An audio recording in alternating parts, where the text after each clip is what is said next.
નમસ્કાર વિદ્યાર્થી મિત્રો। તો કોર્પોરેશન એક્ટ એટલે કે જીપીએમસી એક્ટના આપણે પાર્ટ 1, 2, 3 ખૂબ સરસ મજાના પાર્ટનું આપણને પ્રતિસાદ મળેલો છે।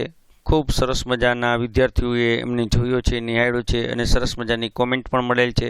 તો ચોક્કસ કોમેન્ટ કરો, વિડીયો આપના મિત્રો સાથે ચોક્કસ શેર કરો અને આવા જ આપણે બધા જ જે પાર્ટ છે એ લઈને આવશું, જેમાં તમામ પ્રકારના કોર્પોરેશન એક્ટનો સમાવેશ થશે।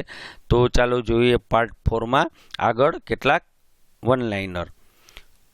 તો આ છે પ્રકરણ નંબર 19। તો પ્રકરણ 19માં આપણે બજાર અને કતલખાના એટલે કે પબ્લિક હેલ્થ પોઈન્ટ ઓફ વ્યૂમાં આપણે કેટલાક એમસીક્યુ જોશું।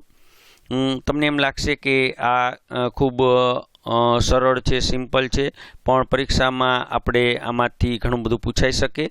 બજારમાં વેચાતા ખોરાકની તપાસ કરવાની સત્તા કોની છે? તો ફૂડ ઇન્સ્પેક્ટર અને કમિશનર દ્વારા નિયુક્ત કરેલ અધિકારીની। અખાદ્ય કે સડેલો ખોરાક જપ્ત કરવાની સત્તા કઈ કલમ હેઠળ મળે? તો કલમ નંબર 338। યાદ રાખજો, કલમ નંબર 338।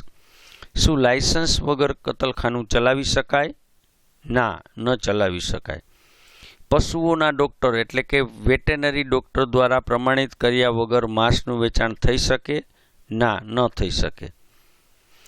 જીપીએમસી એક્ટ આરોગ્ય અને સેનેટરી, જેમાં પ્રકરણ 18ના સંબંધિત કેટલાક પ્રશ્નો આપણે જોઈએ। તો આ પણ ખૂબ અગત્યના પ્રશ્નો છે। જાહેર રસ્તાઓ પર કચરો ફેંકવા બદલ દંડની જોગવાઈ કઈ કલમ હેઠળ છે? તો કલમ નંબર 293, 293। ચેપી રોગના ફેલાવાને રોકવા માટે કમિશનરને વિશેષ સત્તા કઈ કલમ આપે? તો કલમ નંબર 319। જો કોઈ મકાનમાં ચેપી રોગ હોય અથવા તો મકાન ખાલી કરવાની સત્તા કોની પાસે? તો મ્યુનિસિપલ કમિશનરની પાસે। ન્યુસન્સ એટલે કે ઉપદ્રવ એટલે શું? તો જેનાથી સ્વાસ્થ્ય, જીવ કે મિલકતને જોખમ થાય એવી પ્રવૃત્તિ હોય તો એને કહેવાય ન્યુસન્સ અથવા તો ઉપદ્રવ। મચ્છરોના સંવર્ધનને એટલે કે બ્રીડિંગને રોકવા માટેની નોટિસ કોણ આપી શકે? તો હેલ્થ ઓફિસર અથવા કમિશનર। પીવાના પાણીના ટાંકીની જાળવણી ન કરનાર માલિકને કયા એક્ટ હેઠળ નોટિસ મળે? તો જીપીએમસી એક્ટ 1949 આ જ એક્ટ છે। જો કોઈ વ્યક્તિ રોગચાળા દરમિયાન હોસ્પિટલમાં જવાની ના પાડે તો મેજિસ્ટ્રેટના ઓર્ડરથી તેને બળજબરીથી હોસ્પિટલમાં ખસેડી શકાય। જાહેર સ્થળે થૂકવા પર પ્રતિબંધ અને દંડની જોગવાઈ કયા પ્રકરણમાં છે? તો પ્રકરણ નંબર 18। ગંદા પાણીના નિકાલ માટે જવાબદાર પાઇપોને શું કહેવાય? તો ડ્રેનેજ। સેનેટરી ઇન્સ્પેક્ટરની નિમણૂક કોણ કરે? Municipal corporation. રસીકરણ માટેના રજિસ્ટરની જાળવણી કોની ફરજ છે? તો મ્યુનિસિપલ આરોગ્ય વિભાગની। જન્મ મરણની નોંધણી કેટલા દિવસમાં કરવી ફરજિયાત છે? તો 21 દિવસ, 21 days। જન્મનું પ્રમાણપત્ર આપવાની સત્તા કોની પાસે છે? રજિસ્ટ્રાર, જન્મ મરણ। મૃતદેહના નિકાલ એટલે કે અંતિમ સંસ્કાર માટેના સ્થળોની મંજૂરી કોણ આપે? તો કોર્પોરેશન। રહેણાંક મકાનમાં પશુ રાખવા માટે કોની પરવાનગી લેવી જોઈએ? તો કમિશનરની। ખાદ્ય પદાર્થની તપાસ માટેના નમૂના લેવાની સત્તા કોને છે? તો ફૂડ ઇન્સ્પેક્ટરને। બજારમાં સડેલા ફળો કે શાકભાજી વેચનાર સામે કઈ કલમ હેઠળ પગલાં લેવામાં આવે? તો કલમ નંબર 338। હોસ્પિટલના લોહીવાળા પાટા સોયનો નિકાલ એટલે કે બાયોમેડિકલ વેસ્ટનો નિકાલ કયા નિયમ મુજબ થાય? તો બાયોમેડિકલ વેસ્ટ મેનેજમેન્ટના નિયમ મુજબ। રોડ પર રખડતા ઢોરને પકડવાની સત્તા કોની છે? તો કોર્પોરેશનના કયા ડિપાર્ટમેન્ટથી આવે? CNCD, cattle nuisance control department. યાદ રાખજો CNCD, બરાબર, CNCD। કૂવા કે તળાવનું પાણી પીવા લાયક ન હોય તો તેને બંધ કરવાની સત્તા કોની છે? તો કમિશનરની. શું ખાનગી વ્યક્તિ પોતાની ગટર જાહેર ગટર સાથે સીધી જોડી શકે? ના, કમિશનરની લેખિત પરવાનગી વગર નહીં.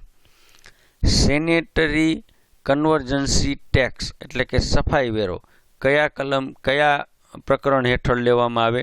તો પ્રકરણ number 11.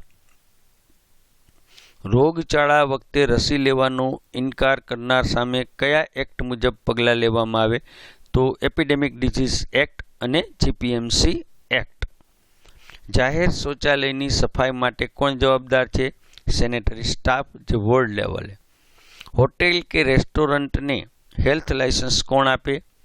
Municipal corporation.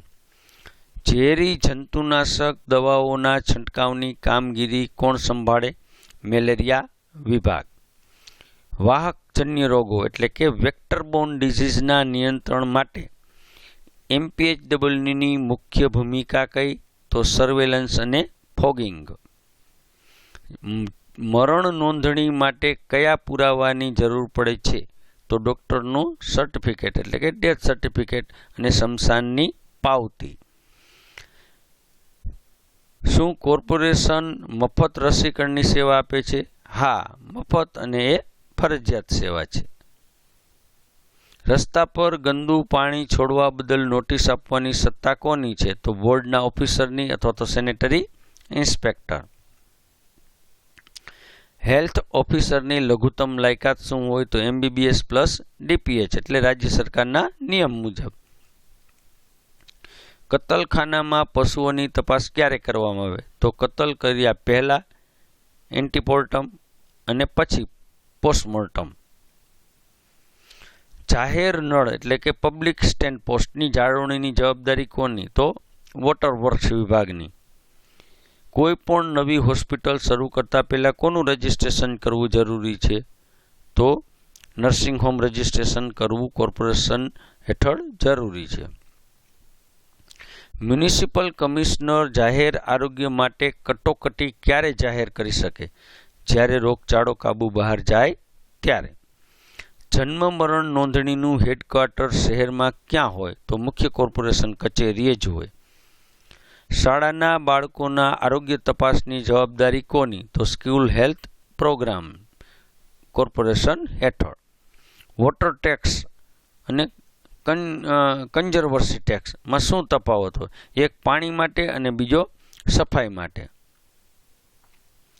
Sanitary inspector કઈ કલમ હેઠળ કોઈ પણ પરિસરમાં તપાસ માટે પ્રવેશી શકે? તપાસ અને નિરીક્ષણની સત્તા હેઠળ.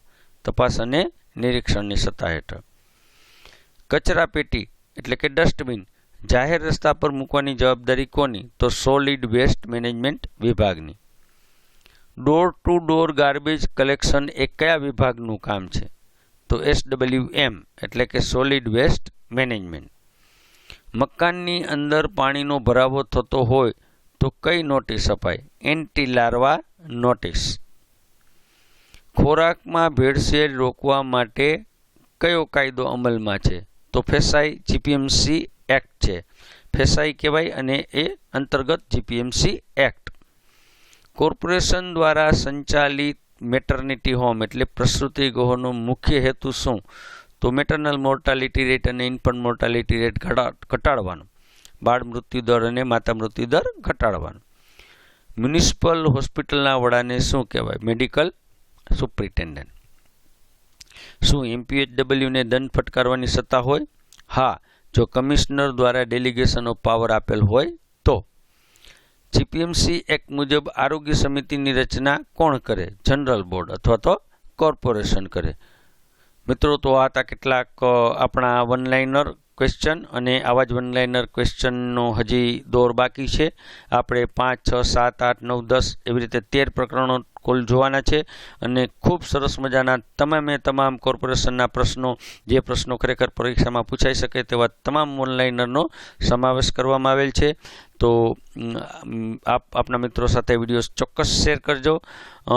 જો ચેનલને સબસ્ક્રાઈબ ન કરી હોય તો ચોક્કસ સબસ્ક્રાઈબ કરજો. ખૂબ ખૂબ આભાર. ધન્યવાદ.